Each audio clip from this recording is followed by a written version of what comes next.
அனைவருக்கும் வணக்கம். ஓம் தத்புருஷாய வித்மஹே வக்ரதுண்டாய தீமஹி தன்னோ தன் பிரஜோதயாத். எனக்கு ஜோதிட ஆர்வத்தை தூண்டிய ஜாதக அலங்காரம் கீரனூர் நடராஜன் ஐயா அவர்களையும் வணங்கி, அடிப்படை ஜோதிடத்தை இணைய வழியாக கற்றுக் கொடுத்த திருப்பூர் ஜி.கே. ஐயா அவர்களையும் வணங்கி, தற்போது உயர்நிலை கற்றுக் கொடுத்து கொண்டிருக்கும் எங்களை போன்ற மாணவர்களுக்கெல்லாம் ஆதித்தனாக திகழும் சுபத்துவம் பாவத்துவம் சூட்சும வலுவின் நாயகன் ஜோதிட கலையரசு ஐயா குருஜி அவர்களையும் வணங்கி,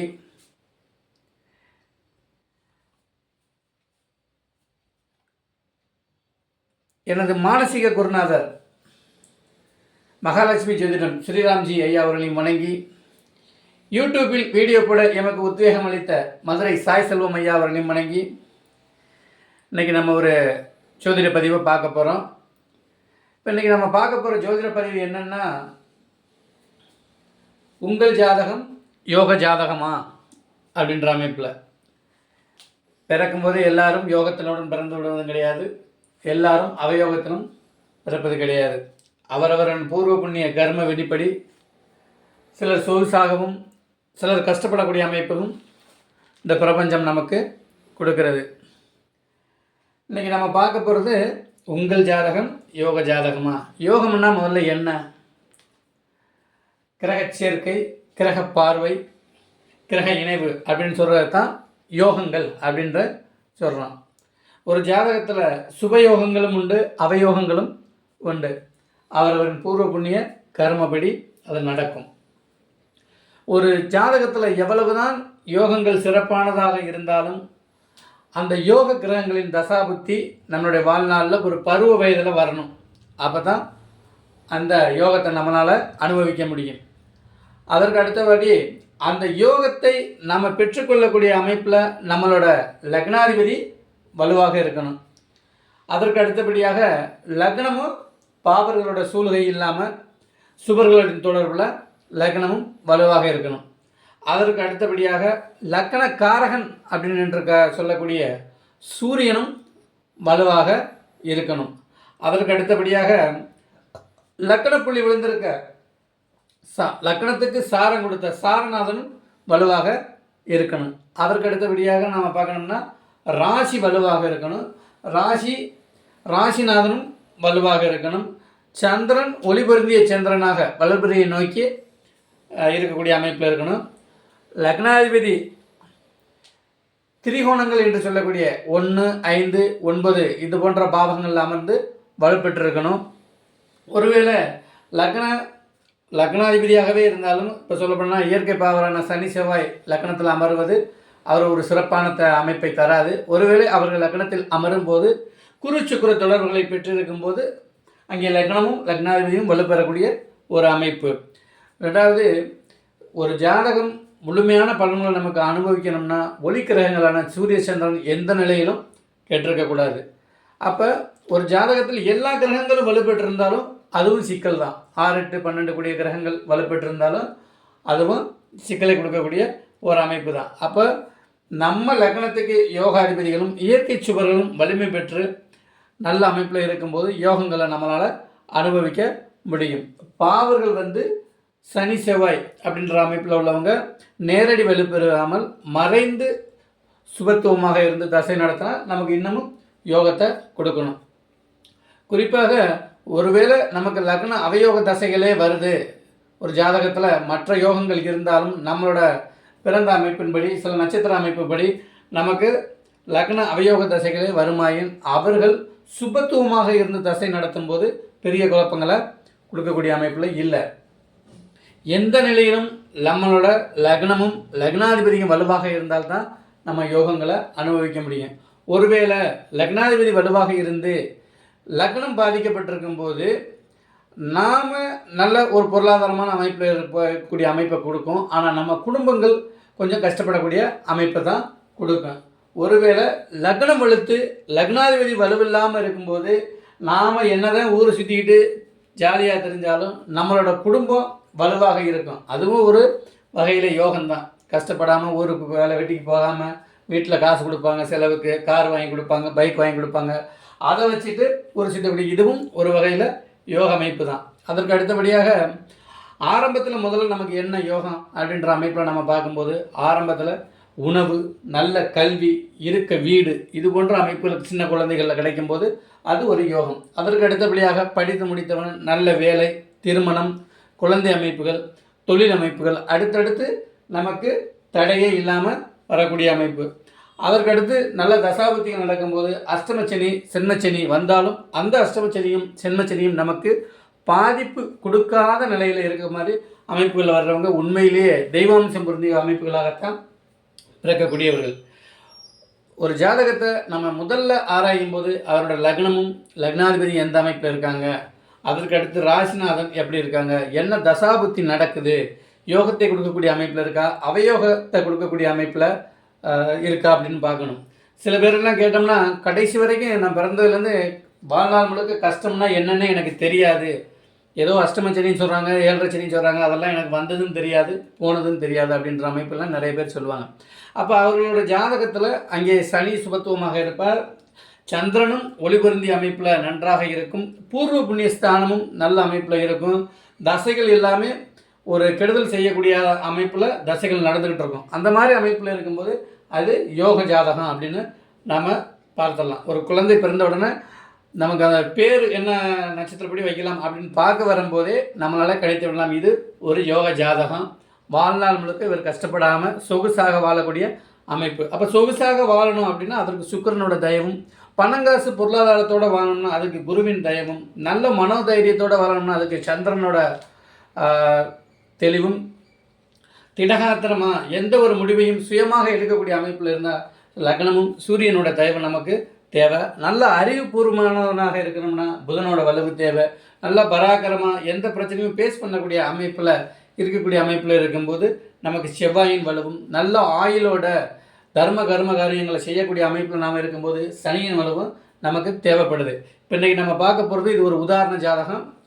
இது ஆண் ஜாதகமாக இருக்கலாம், பெண் ஜாதகமாக இருக்கலாம். இப்போ இவர் இந்த ஜாதகம் பிறந்ததுலேருந்தே கஷ்டப்படலை, இனிமேலும் அவர் கஷ்டப்படக்கூடிய அமைப்பும் இல்லை. ரெண்டாவது இவருக்கு அடுத்து 7.5 சனி வரும்போது அந்த 7.5 சனியிலும் இவர் கஷ்டப்படக்கூடிய ஒரு அமைப்பை இந்த ஜாதகருக்கு கொடுக்காது. அது என்னவாருன்னு நம்ம பார்க்கலாம். இப்போ நம்மளோட விதிப்படி இங்கே மிதுன லக்னம், லக்னத்தில் ராகு, 4 செவ்வாய், 5 சூரியன் புதன், 7 கேது சுக்கிரன், 11 வளர்பிறை பௌர்ணமி சந்திரன், 12 சனி குரு. அப்போ இந்த ஜாதகத்தோட லக்னாதிபதி எங்கே இருக்கார் அப்படின்னு பார்க்கும்போது முதன்மை இவரோட லக்னாதிபதி 5 அமர்ந்து பௌர்ணமி சந்திரனோட பார்வையில் இணைந்து நட்பு வீட்டில் அமர்ந்து சூரியன் நட்பு கிரகத்தோடு இருந்து புத ஆதித்ய யோக அமைப்பில் அமர்ந்து சூரியனிட்ட அஸ்தங்கம் அடையாமல் 18 டிகிரி விலகி அமர்ந்து சந்திர கேந்திரம் சந்திர அதியோக அமைப்பில் இங்கே லக்னாதிபதி வலுவாக இருக்கார். அப்போ லக்னத்துக்கு காரக கிரகமான சூரியன் நீசம் அடைந்திருந்தாலும் சந்திர கேந்திரத்தில் அமர்ந்து சந்திரனோட பார்வையில் இருந்து நீசபங்க ராஜயோக அமைப்பில் இருந்து லக்னாதிபதியோடையும் இணைந்து இங்கே வலுவான அமைப்பில் இருக்கிறார். அப்போ லக்னத்துக்கு பாவரோட தொடர்பு இருக்கே அப்படின்னு பார்த்தோம்னா இங்கே லக்னத்துக்கு சுக்கிரனின் பார்வையில் இங்கே லக்னம் வலுவாக இருக்குது. இவர் பிறக்கும்போது சுக்கிர தசை 7 வருடம் இருந்தது. 7 வருடம் சுக்கிர தசை. சுக்கிரன் 7 அமர்ந்து குருவோட பரிவர்த்தனையாகி தசை நடத்துகிறார். அப்போ 7 வயசுல இருந்து அதுக்கடுத்து 13 வயசு வரைக்கும் சூரிய தசை 3 கூடிய தசை 5ஆம் இடத்துல அமர்ந்து சந்திரனோட பார்வையில் அமர்ந்து புதனோடு இணைந்து வலுவான தசை. அப்போ 13 வயசு. அதற்கடுத்து வரக்கூடிய சந்திர தசை 10 வருஷம். அவர் தன பாகஸ்தானாதிபதி செவ்வாயின் தொடர்பை மட்டும் பெற்றிருக்கிறார். எந்த ஒரு பங்கமும் இல்லாமல் 11ஆம் பாவகத்திலிருந்து பௌர்ணமி சந்திரனாக இருந்து வலுவான அமைப்பில் அவர் 22 வயசு வரைக்கும் 23 வயசு வரைக்கும் தசை நடத்துகிறார். அதற்கு அடுத்தபடியாக வரக்கூடிய செவ்வாய் தசை. இந்த செவ்வாய் தசை இந்த லக்னத்துக்கு 6-11 கூடியவர் அவயோகர் அப்படின்னு சொல்லக்கூடியவர். இந்த மிதுன லக்னத்துக்கு வரக்கூடவே சொல்லாத தசை இந்த செவ்வாய் தசை. அப்போ இந்த செவ்வாய் தசையில் இவர் கஷ்டப்படுவாரா அப்படின்னு பார்த்தா அதுவும் இல்லை. இங்கே குருவின் 3 டிகிரி பார்வைக்கு திக்பலம் இழந்திருந்தாலும் குருவின் 3 டிகிரி பார்வைக்குள்ள 4 டிகிரி பார்வைக்குள்ள இங்கே விழுந்து இங்கே வீடு கொடுத்தவனும் வலுவான அமைப்பில் இங்கே செவ்வாய் தசை 29 வயது வரைக்கும் இந்த செவ்வாய் தசை நடக்கும். அதற்கு அடுத்து வரக்கூடிய ராகு தசா. இப்போ ராகுக்கு பேசிக்காக வந்து எப்போவுமே வீடு கொடுத்தவன் வலுவாக இருக்கணும். அப்போ இந்த ராகுக்கு வீடு கொடுத்தவன் இங்கே 5ஆம் இடத்துல அமர்ந்து சந்திர அதியோக அமைப்பில் இருக்கிறார். அப்போ பொதுவாகவே மிதுன ராகு சில சிக்கல்களை கொடுப்பார். அங்கே அதற்கு சுபத்துவம் விதிவிலக்கு. இங்கே சுக்கிரனின் பார்வையில் இருக்கும்போது நல்ல வீடு, வண்டி, வாகனம், சொகுசான வாழ்க்கையை கொடுக்கக்கூடிய ஒரு அமைப்பு இந்த ஜாதகருக்கு கொடுக்கும். அதற்கு அடுத்து வரக்கூடிய குரு தசை, குருவும் சுக்கிரனும் பரிவர்த்தனையாகி இந்த லக்னத்துக்கு தர்ம கர்ம அதிபதிகள் என்று சொல்லக்கூடிய குருவும் சனியும் இணைந்து 12ஆம் பாவகத்தில் அமர்ந்து வெளியூர், வெளிமாநிலம், வெளிநாடு இது போன்ற அமைப்புகளில் போய் ஜாதகர் ஒரு சொகுசான வாழ்க்கை வாழக்கூடிய அமைப்பில் இந்த குரு தசையில் இந்த ஜாதகருக்கு இதை கொடுக்கும். அதற்கடுத்து வரக்கூடிய சனி தசை தர்ம கர்மாதி என்ற அமைப்பில் இந்த லக்னத்துக்கு யோகாதிபதி என்ற அமைப்பிலையும் இவர் வலுவான இந்த தசை அமைப்பில் கொடுப்பார். அதற்கடுத்து கடைசி காலங்களில் வரக்கூடிய லக்னாதிபதியின் தசையும் எந்த ஒரு பங்கமுமே இல்லாமல் இருக்குது. அப்போ இந்த மாதிரி ஜாதகர் இருக்கும்போது அடுத்தடுத்து வரக்கூடிய தசைகள் எல்லாமே சுபத்துவமான தசைகள், பாதகம் செய்யக்கூடிய அமைப்பில் இல்லாத தசைகள் வரும்போது ஜாதகர் ஒரு கொடுத்து வைத்தவர். அவருக்கு அடுத்தபடியாக நம்ம பார்க்கணும்னா இவருக்கு 7.5 சனி வருமே அப்படின்ற ஒரு கேள்வி நமக்கு வரும். இங்கே சந்திரன் பௌர்ணமியாக இருக்கிறார், சனி சுபத்துவமாகி சுபரோட வீட்டில் அமர்ந்திருக்கிறார். அப்போ இங்கே 7.5 சனி இவரை பெருசாக பாதிக்காது. அதற்கு அடுத்தபடியாக எந்த ஒரு ஜாதகத்திலும் தர்ம கர்மாதி யோகங்கள் அமர்ந்து சந்திரன் வளர்பிறையாகவும் ஒளிபுரிந்திய சந்திரனாக அமர்ந்திருக்க அமைப்பில் அஷ்டமச்சனி 7.5 சனி ஜாதகர்களை பெருசாக பாதிப்பதே கிடையாது. அப்படின்னா என்னென்று கேள்வி கேட்கக்கூடிய ஒரு அமைப்பில் கொடுக்கலாம். அப்போதைக்கு அவயோக தசைகள் நடந்தால் பாதிக்கப்படும். இங்கே அவயோக தசையாக இருந்தாலும் இங்கே குருவின் பார்வையில் செவ்வாயின் கதிர்கள் இங்கே வடிகட்டப்பட்டிருக்கு. செவ்வாய் வந்து பெரிதான கெடுதல்களை செய்யக்கூடிய அமைப்பு இந்த ஜாதகருக்கு இல்லை. அதற்கு அடுத்தபடியாக யாரை பெருசாகவும் பூர்வ புண்ணிய ஸ்தானமும் வளர்த்திருக்க அமைப்புகள் அவர்களையும் 7.5 சனி ஜென்மச்சனி பாதிப்பதில்லை. இப்போ பூர்வ புண்ணிய ஸ்தானம் சொல்லக்கூடிய 5ஆம் பாவகம் வலுவான அமைப்பில் இருக்குது. அப்போ வலுவான அமைப்பில் இருக்கக்கூடிய அமைப்பில் இவரை பெருசாக 7.5 சனி பாதிக்காது. அடுத்து திருமண அமைப்பு, திருமண அமைப்புன்னு சொல்லணும்னா நல்ல திருமணம், நல்ல குழந்தை அமைப்பு எல்லாமே இங்கே கேதுவோட சுக்கிரன் இணைந்திருந்தாலும் 20 டிகிரி விலகி இருக்கக்கூடிய அமைப்பில் இந்த ஜாதகர் பொருளாதாரம் நல்ல சொகுசான வாழ்க்கையை வாழ தகுதியான நபர். இவர் பிறந்ததுலேருந்து இன்றைக்கு வரைக்கும் கஷ்டம் இல்லை, அடுத்தும் இவர் கஷ்டப்படக்கூடிய அமைப்பு இந்த ஜாதகருக்கே இல்லை. ஒரு ஜாதகத்தில் லக்னமும் லக்னாதிபதியும் வலுத்து விட்டாலே அவர்கள் யோகக்காரர்கள். அதற்கு அடுத்தபடியாக ராசியும் வலுத்து விட்டு அடுத்தடுத்து வரக்கூடிய தசைகள் எல்லாமே சுபத்துவமான தசைகள் வரும்போது ஜாதகர் வாழ்நாளில் மிகப்பெரிய பொருளாதாரத்திலும் நல்ல பெயரிலும், ஏன்னா லக்னத்தை குரு பார்க்குது, லக்னாதிபதியை சந்திரன் பார்க்கக்கூடிய அமைப்பில் ஜாதகர் ஒரு நல்ல பெண்ணாகவும் நல்ல பையனாகவோ இருக்கக்கூடிய அமைப்பை தான் இந்த ஜாதகருக்கு கொடுக்கும். அதே மாதிரி அஷ்டமச்சனி ஜென்மச்சனியும் இந்த ஜாதகரை பாதிப்படையாது. அப்போ இது மாதிரி அமைப்பில் பிறக்கக்கூடிய குழந்தைகள் யோகத்தை அனுபவிக்கிறார்கள்.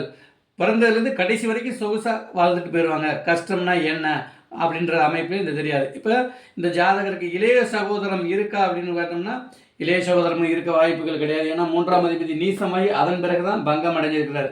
அப்போ மூத்த சகோதரன் இருக்குமா அப்படின்னு பார்த்தோம்னா மூத்த சகோதரன் கண்டிப்பாக இருக்கக்கூடிய அமைப்பு. 11ஆம் பாவகம் வலுத்து 11ஆம் பாவத்தில் பௌர்ணமி சந்திரன் அமர்ந்து 11ஆம் பாவக அதிபதி நாளில் அமர்ந்து குருவின் பார்வையில் இருக்கிறனால கண்டிப்பாக ஒரு மூத்த சகோதரன் இருக்கக்கூடிய அமைப்பு. ஜாதகருக்கும் இவருடைய சகோதரருக்கும் ஒரு நல்ல ஃப்ரெண்ட்ஷிப்.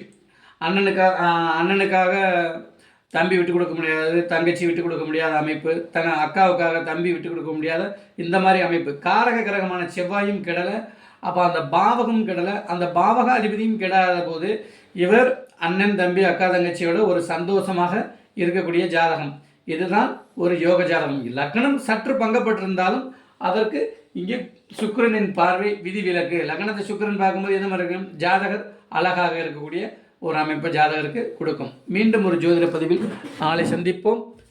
வாழ்க ஜோதிடம், வளர்க ஜோதிடர் ஒற்றுமை. நம்மளிடம் ஜோதிடம் பார்க்க விருப்பம் உள்ளவர்கள் 9500634634 என்ற நம்பருக்கு வாட்ஸ்அப் செய்யுங்க.